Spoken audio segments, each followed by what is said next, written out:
Howdy everyone, I'm Troy Pruitt, Community Manager for Paradox. Here with you today to join us with Grand Strategy, our candidates from some of your favorite titles for Grand Strategy. Joining me today I have Martin Unwood. Hello. And on remote I have Don Lind, Alexander Altner, Peter Nicholson, and Daniel Morgård. Hi guys. Hello. Hello. Hello.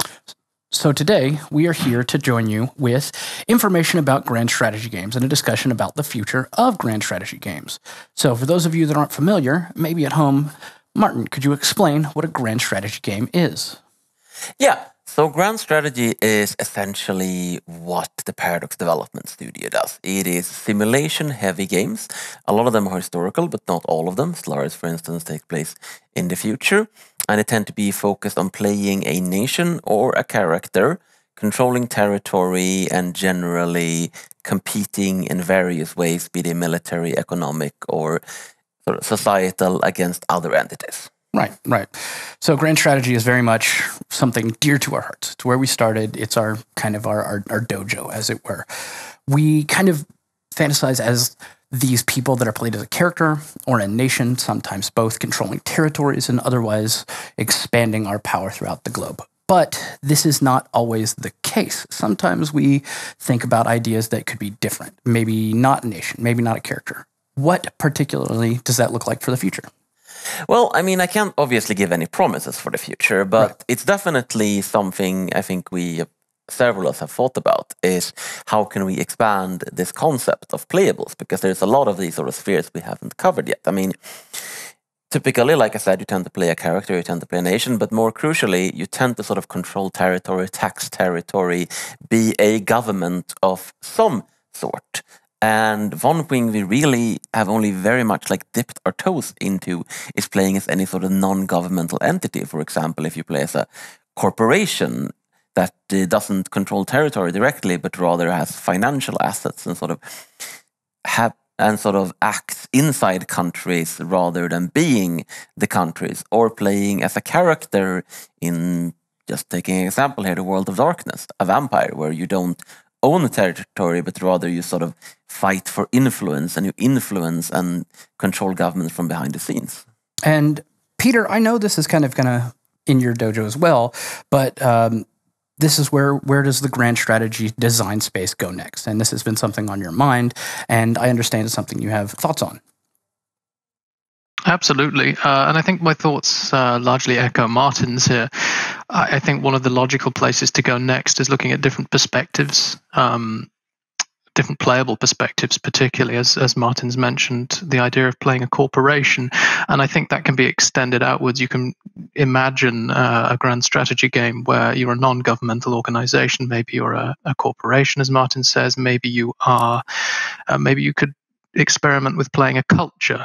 Or a religion, or even, for example, a god. How might that actually look? I think it affords you new opportunities in terms of things like stateless gameplay. A lot of our Grand Strategy games right now are very map-dominated.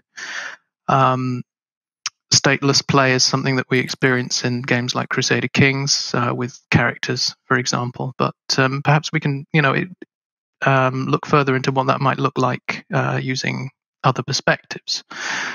And then, of course, I think that sort of leads you on to what can you imagine a Grand Strategy game, what that might look like without a map at all? Is there some sort of crossover into other genres? Can you do many of the Grand Strategy game pillars exist without the need for a map? Is that somewhere we could perhaps look? Definitely. And Daniel, I know we kind of touched base on that with Stellaris. We kind of got into the corporation side of things. What was the inspiration for that, and where do you see that going in the future?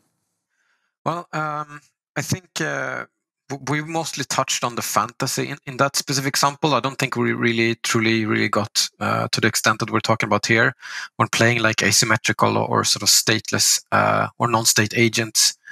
But yeah, like both Martin and Peter said, I think that's definitely a lot of potential there to explore, like playing these non-state agents. Definitely. And I know that Grand Strategy has been changing throughout time. It's not a genre that was very popular, but it has gained popularity since. This has changed and evolved as a space that we're all happy and comfortable with, and I know it's definitely been a technical challenge. Some of the things that were most technically important was how we handled exactly what this processing power, how the hardware could keep up with it, and how everything in computers has been slowly getting better over the years. Compared to the older generation, where we started with grand strategy games, what changes can we expect not only in the present, but in the future in terms of generating power and processing for computing? I think there's a couple of elements to that. I think the obvious one is granularity. As hardware has evolved, you can see a fairly linear link between that and, for example, the number of provinces on a grand strategy game map. You have a lot more granularity, you can do a lot more. And I think sometimes it's taken a little while for our design to catch up with that. I use the example of my own latest game, Imperator. We launched the game with this very granular map, but we hadn't really let the design catch up to it. We hadn't created any real delineation between these provinces on the map. So I think it can often cause us to look ahead a little bit, and we don't always we're sometimes running to catch up. At the same time, I think as hardware and particularly as software has evolved, it allows us to investigate a lot more graphically demanding options. Things like 3D models, beautiful 3D maps. I know Crusader Kings and Imperator have spent a long time looking at these wonderful 3D maps, 3D monuments, for example, buildings, character art, and so forth. This is something that we never really expected to be able to do sort of 5 or 10 years ago. So that's evolved a lot. But I think the core pillars of game design evolves partly driven by that, but also in a different ecosystem, perhaps. Excellent. And speaking of which, Don, you had something to add as well, I believe? Yeah, so I just figured I'd chime in as one of the oldies here. Like performance and stuff like that has always been a thing that's pushed back against the simulation aspect of our games. So I remember the times on Victoria 2, right, that we struggled against having more pops, and that Kingdom pushed back on a lot of the design goals that we wanted, like keeping certain cultures around for flavor and stuff like that, right? Where it was a direct goal we had to remove them because of performance problems. Games like Hearts of Iron, for example, as well, with lots of provinces and tons of units. The simulations really benefit from more stuff, but of course it costs a lot of performance. So it's something I think like every game has run into. And speaking of where we've been and the things that we've done in the past, I know it definitely has brought us to a wonderful, bright, happy present right now. But speaking of the future, what elements are you interested in exploring? What kind of games, what kind of expansions, what does the future hold for grand strategy? Daniel. I think there's a lot of exciting opportunities. Like we talked about earlier, with the different types of play styles or being able to play different types of entities. There's also a lot of rooms for exploring, what type of worlds do we set our games in? And obviously, there's a lot of examples that comes to mind, right? What if we made a fantasy grand strategy game? What if we made a post-apocalyptic grand strategy game? Or what if we made more, sci-fi type of strategy games? There's so many opportunities there for also exploring like new IPs, both like new IPs, maybe our own IPs, or even third-party IPs. Like who knows? But I think that it's very, very exciting to me, at least, to think about what we could do there. I know I'm really excited by the idea of a fantasy GSG. I know most of you guys have thought about the idea. It's gained some support. We've discussed it. Don, do you have any thoughts on it? Yeah, I mean, it's something that feels pretty obvious, and the fans have asked for it a long time.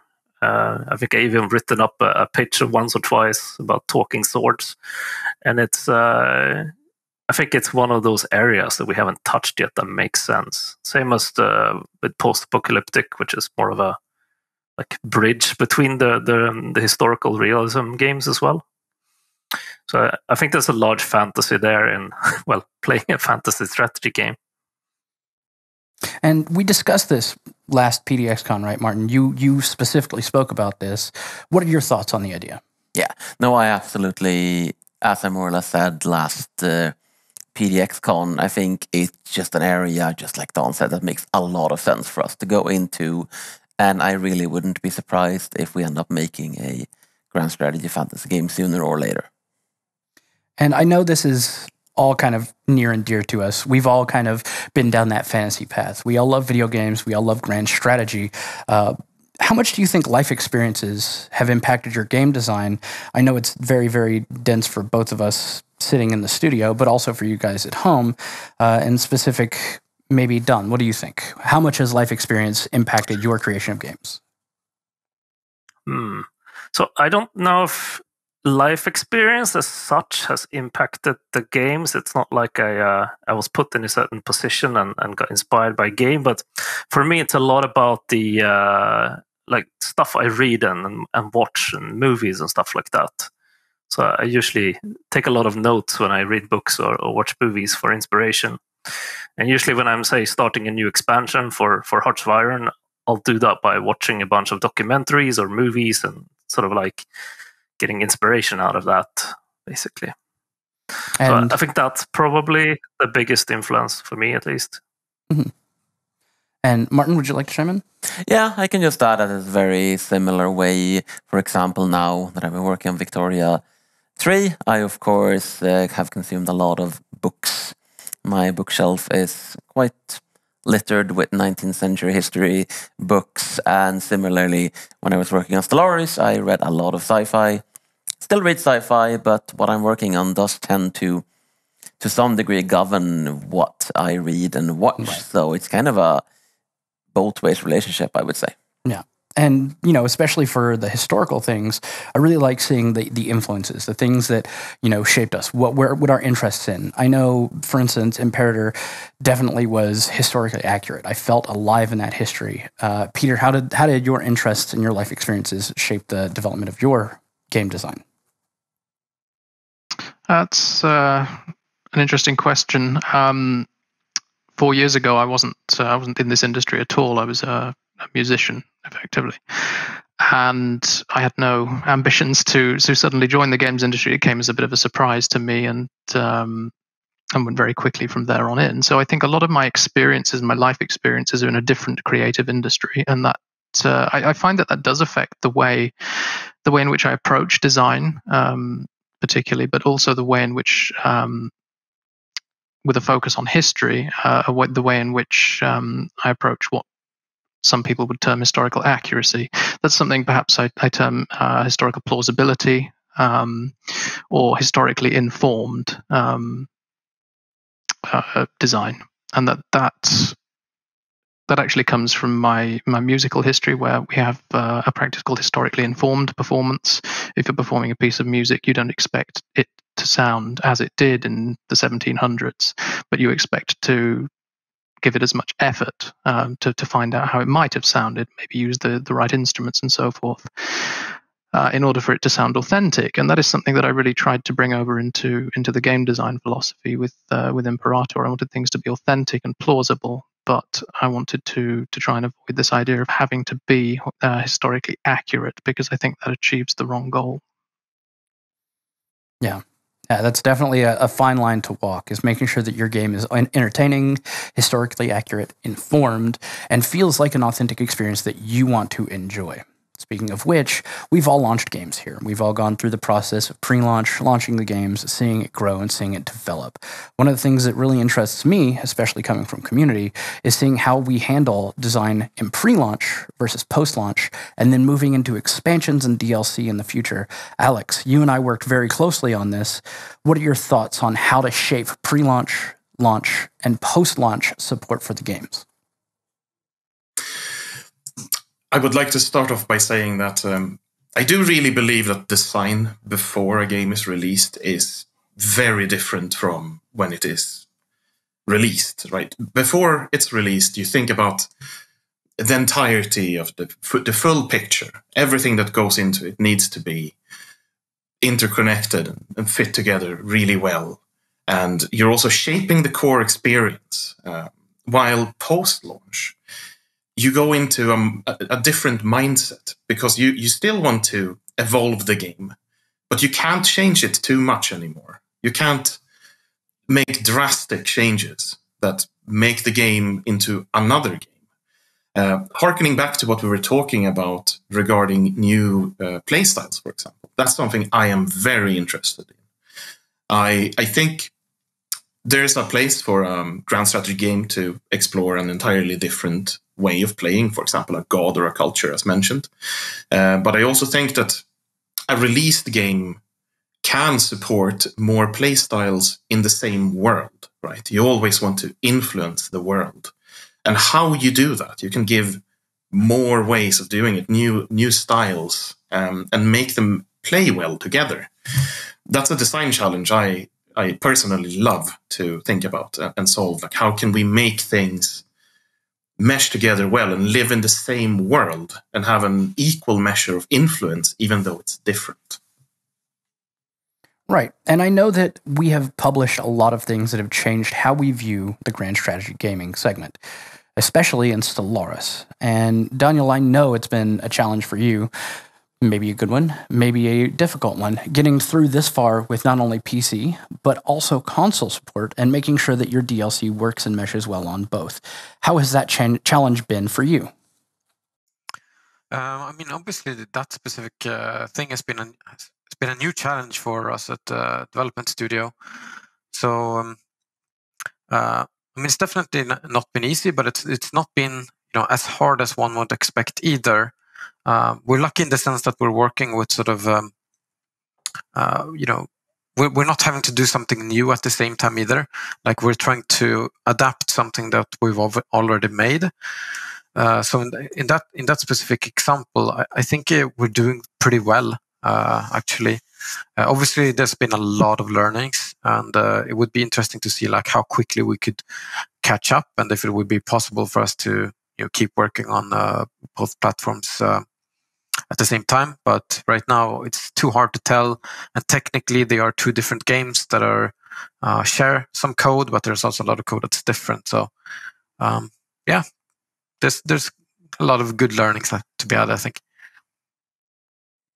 And Don, you are in the middle of one of the most beloved games of our titles.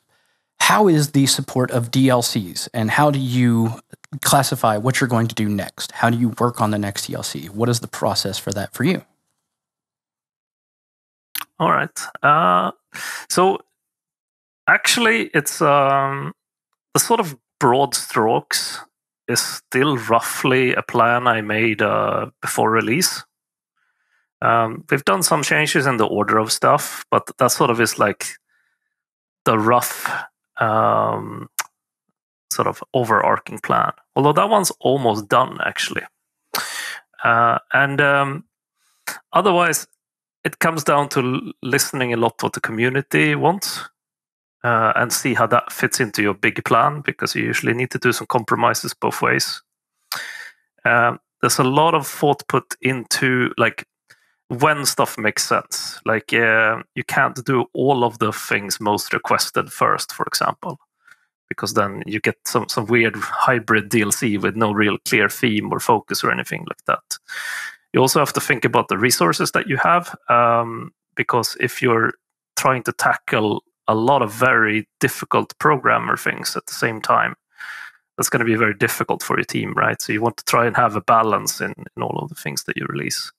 And that's something you kind of learn with every single release, honestly. And then usually when stuff goes awry or something like that, it's because you didn't foresee some of those interactions between new changes and features and stuff like that.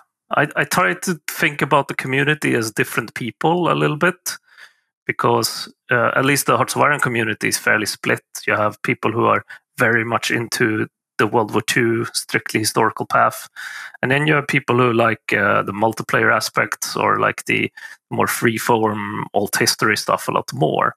And they don't always overlap, so you have to think about giving something to everybody as well when you make new stuff. Yeah, and Speaking of roads to walk, I know you've got a road ahead of you, Martin, right? Yeah, but I can also add a little bit of a reversed perspective here, because I spent the first 5-ish years at Paradox working essentially only on expansions. A little bit on EU4 before it released, but otherwise it was all expansions all the time until this game, Victoria 3. So for me, it's been a pretty novel experience to actually work on something that's far away from announcement, far away from release, because with expansions, you're always on a pretty tight deadline. You can try to do ambitious things, but you kind of have to try and get it right on the sort of first or second iteration, because there isn't time for a lot of stuff. So to actually be in sort of, earlier production, have all this prototyping, it does afford you a lot of possibilities that are a lot more difficult post-release. Not impossible. We did end up making quite a few changes to Stellaris after all, but as Alex said, it's certainly a lot easier to do it before release, and if you don't have to do it after release, that is preferable, to be sure. Definitely. And not to say we're done, of course. We still have a ways to walk. And I do look forward to actually being able to interact with the community again and see what they think about what we have to say and such, because that is one of the things I miss the most from these years of radio silence. And I speak for the community, definitely. That's my job. When I say I definitely appreciate all of you guys. The community definitely feels what you're doing, sees what you're doing, appreciates you all, and follows your lead. If you have an idea, if you have something that you want to see done, we embrace that vision. We push it forward. We present to the community your ideas and your thoughts and make sure that they understand the vision that we're trying to bring to life. That vision is not always something that is easy to get into a smaller pack, smaller features, make sure that we're getting the concise content we want. On the topic of DLCs and expansions, we've discussed roadmaps, we've discussed what we do in the future, but what were some of the hardest decisions that you had to make for DLC, or things you wanted to see or couldn't necessarily make? Martin? That's a difficult one. There is a lot, to put it like this. So one of the most difficult decisions, I think, actually, I would say reworking the FTL systems for Stellaris was actually one of the most difficult decisions we made, because I remember you and me, Daniel, we talked a lot about it after sort of the game was out, that we were trying to sort of figure out ways to improve the warfare system and make it more interesting and strategic while keeping the FTL drives, and we sort of kept running into a design wall where any sort of combination of two of these systems could be made to work. But when you had wormhole and hyperlane, it would always sort of just hit a brick wall, because one of the systems would destroy whatever solution we had come up with for things like static defenses, bypassing multi-front wars and things like that. So in the end, we sort of decided, okay, we are going to bite the bullet. We are going to cut the game down to hyperlane, and we're going to, sort of re-implement the other systems as new, not alternative methods of FTL, but more like advanced methods of FTL, and wormholes became these travel points and so on. And that was, I remember that I was pretty solemn when we actually made that decision. Yeah, Daniel, anything to add to that? I would probably agree with that example. That's definitely one of the trickier ones that we've had along the way, I think. But looking back, and also looking at metrics and data and stuff like that, it seems like it was the right decision for the game, and I definitely believe so. Like design-wise as well, I feel like it's been a lot easier to solve a lot of these problems that we had in the past. Like we haven't run into them to the same degree.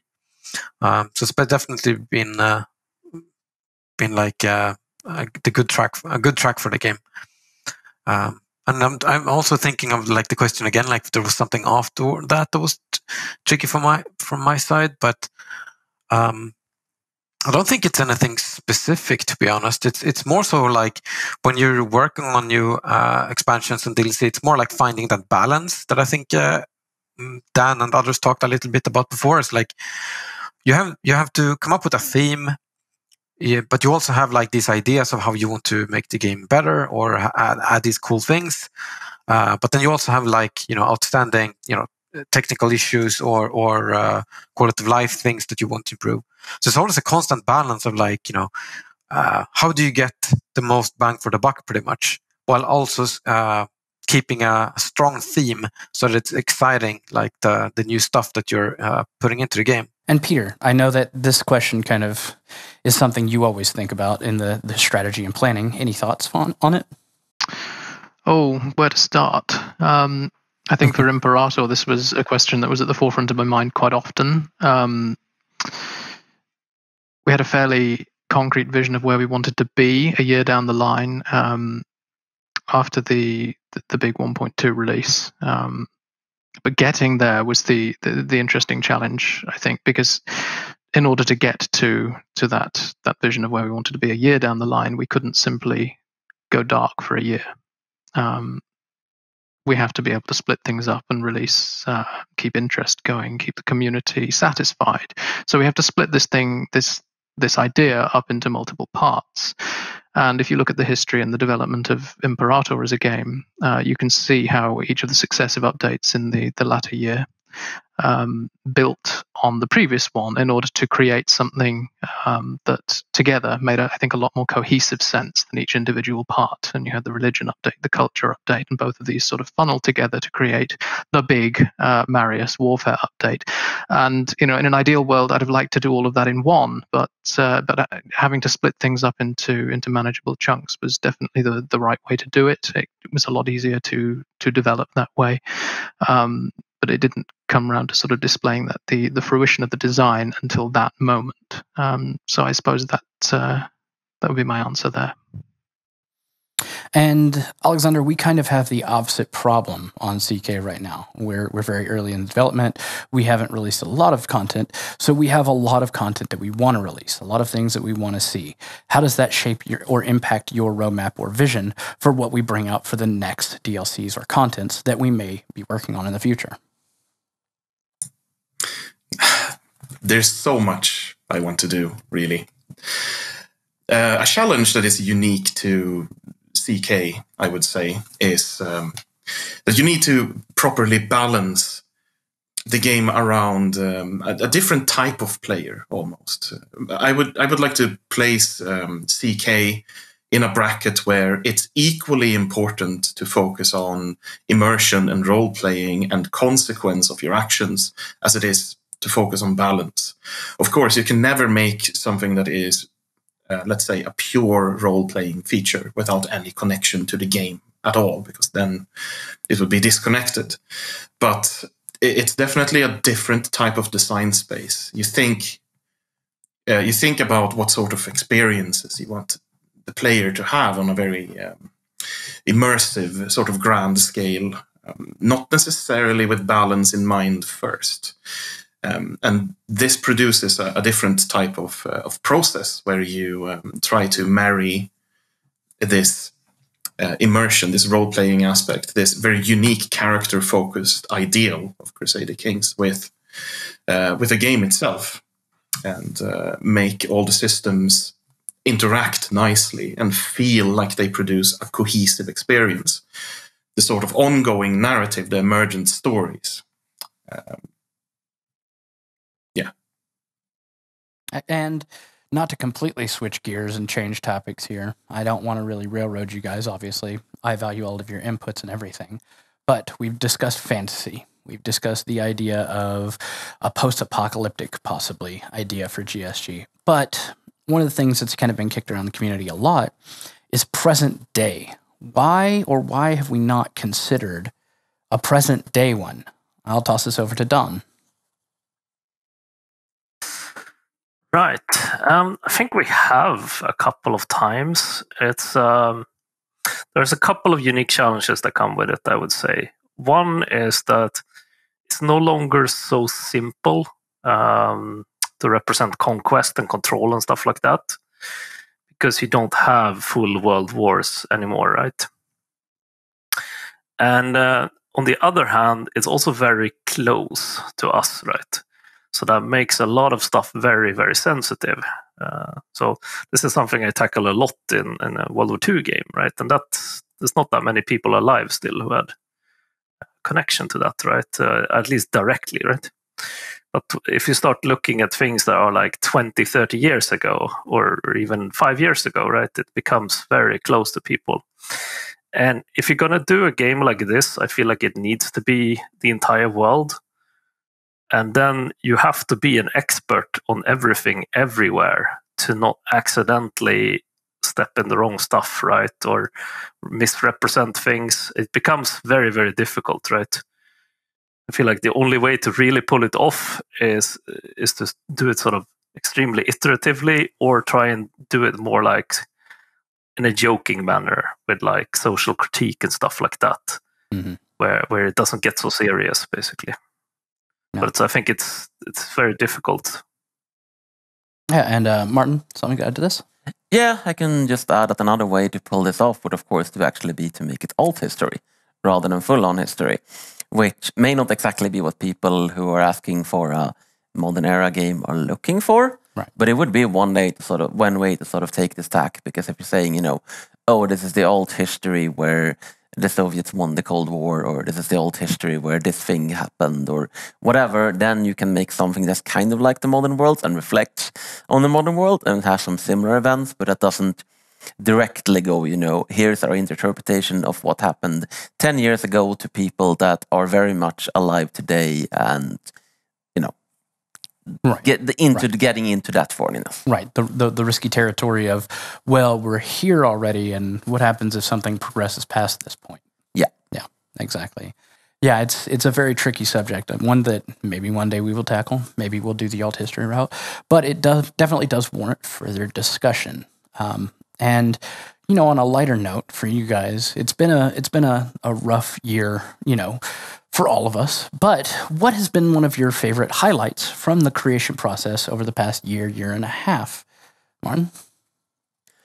Ooh, that's difficult to say just a single highlight. I mean, Johnny on the spot here. Right? We've been involved in so many very deep design discussions, like developing Wiki 3. Obviously, there's so much talk about how do we do these things, iterating on economics, politics, everything. So it's very difficult to point out just a single instance, but I think a highlight for me has actually just been getting to have these super intense and long and very iterative design discussions for things like, particularly I would say, the Victoria 3 economy system, and how it's shaped out and how it's gone from sort of version to version. Like it's like, okay, this is pretty good, and then it's getting better, and then it's getting better, and then actually getting to the point of the game where things start clicking, because that is always super exciting. Of course, we're still quite a ways to go in development, but there's always this point for a feature, and especially when you have multiple features, where things start coming together and you're saying, oh, holy shit, this is actually getting to be a game. Yeah. And that is just a fantastic moment. What about you, Daniel? Any particular favorite moments from the year and a half in the past? It's a really hard question, because it feels like, at the same time, it feels like it's been like 3 years, and at the same time, it feels like it's been a month. Like time is weird. I'm sure other people feel the same. But like specific development points, I think a lot of the positives for me is like just sort of behind the scenes kind of things, like trying to change sort of how we work, how we develop, thinking about like how we can get more content out there quicker, while also being able to sort of address like outstanding concerns or things that we want to do with the game. So I think for me, it's mostly, to be honest, like behind the scenes kind of stuff that I can't really talk about too much in detail. But yeah. Don, how about you? What has been one of your great experiences? I'm a simple man, so I think I'm going to just say that when one of my programmers showed me trains driving around Supply in Hotsviron for the first time on the map, that made me super happy. Doesn't have to get much deeper than that, I think. What about you, Peter? It's been a rad year working with you so far, and I'd like to know what some of your favorite moments were. Well, it's been a bit of a roller coaster the last year, but I think it would be remiss of me not to mention the 2.0 release for Imperator, and particularly the just overwhelming response we had from a core fan base who had many legitimate criticisms, I think, of the game for a very long time. Saw a lot of potential in the game, and for all intents and purposes, I think found it realized with the 2.0 release. We had so many messages of support, messages of gratitude, happiness for sort of reaching what they saw as the potential for what Imperator could be. So I think that was a bit of vindication after quite a few years, and particularly this year of development. And I know Joachim and I had a blast streaming 2.0. It was fantastic getting 2.0 out there and feeling and experiencing that community's love, which leaves us with, last but definitely not least, Alex. And you can't say launching the game. Actually, you can say whatever you want. But what was one of your favorite experiences from the past year? So it's interesting because when you're not there in person doing design discussions with your fellow designers, it feels different, right? And I wouldn't say it's good, but one very positive thing from the last year is that it's quite easy to connect to everyone else who wants to do design or help out with design. So while it is different, it's also better in a way, even though you can't meet up in real life and scribble design ideas on a whiteboard, which I personally love. You can connect to others in the company that are very far away and still have a productive and interesting design discussion. And I think that's an interesting takeaway from this last year. Well, thank you, Alex. And it's been real fun. I've had fun with you guys this whole time. I'm so glad that you got a chance to sit down and talk with me. And you guys at home, thank you so much for tuning in, calling in, and helping us with this discussion. Don, thank you. Alex, thank you. Peter, definitely thank you. And Daniel, thank you so much for joining us today. And Martin, of course, thank you for joining me in the studio and making this entire discussion possible with me and making me not feel so alone on this stage. Thank you for having me. And for those of you at home in the community, thank you so much for being part of our journey. Thank you for playing grand strategy games, making an inclusive, welcoming, warm, and friendly environment for everybody. We hope the road continues on for many years to come, and we can't wait to see where it goes. So stay tuned, and we'll see y'all later.